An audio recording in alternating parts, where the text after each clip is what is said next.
പ്രസിദ്ധമായ നീലേശ്വരം പേരോൽ മഹേശ്വരി ക്ഷേത്രത്തിൽ ഈ വർഷത്തെ നവരാത്രി മഹോത്സവം വിപുലമായ രീതിയിൽ കൊണ്ടാടും. ഉത്സവത്തിന്റെ മുന്നൊരുക്ക പ്രവർത്തനങ്ങളുടെ ഭാഗമായി ധനസമാഹരണത്തിന് തുടക്കം കുറിച്ചു. ദിസ് ന്യൂസ് സ്പോൺസർഡ് ബൈ ഉയർന്ന ഗുണനിലവാരം, തികഞ്ഞ വിശ്വസ്തത, ജനതാ പാൽ. വിവിധവും വിപുലവുമായ പരിപാടികളോടെയാണ് ഈ വർഷവും നീലേശ്വരം പേരോൽ മഹേശ്വരി ക്ഷേത്രത്തിൽ നവരാത്രി മഹോത്സവം കൊണ്ടാടുന്നത്. ഇതിന്റെ മുന്നൊരുക്കങ്ങൾക്കും വിജയകരമായ നടത്തിപ്പിനുമായി വിപുലമായ സംഘാടക സമിതി രൂപീകരിച്ച് പ്രവർത്തിച്ചു വരികയാണ്.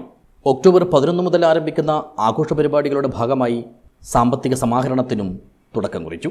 ക്ഷേത്രസന്നിധിയിൽ വെച്ച് നീലേശ്വരത്തെ പ്രമുഖ വ്യാപാരി പള്ളിപ്പുറം രാജീവൻ ആദ്യ സംഭാവന സാമ്പത്തിക കമ്മിറ്റി ചെയർമാൻ വിജയൻ പൊങ്കാലയ്ക്ക് നൽകിക്കൊണ്ട് ധനസമാഹരണം ഉദ്ഘാടനം ചെയ്തു.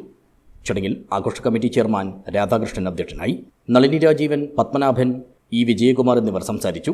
ക്ഷേത്ര കമ്മിറ്റി ഭാരവാഹികൾ, മാതൃസമിതി അംഗങ്ങൾ, ഭക്തജനങ്ങൾ എന്നിവരടക്കം നിരവധി ആളുകൾ ചടങ്ങിൽ സംബന്ധിച്ചു. News bureau, Nileshwar.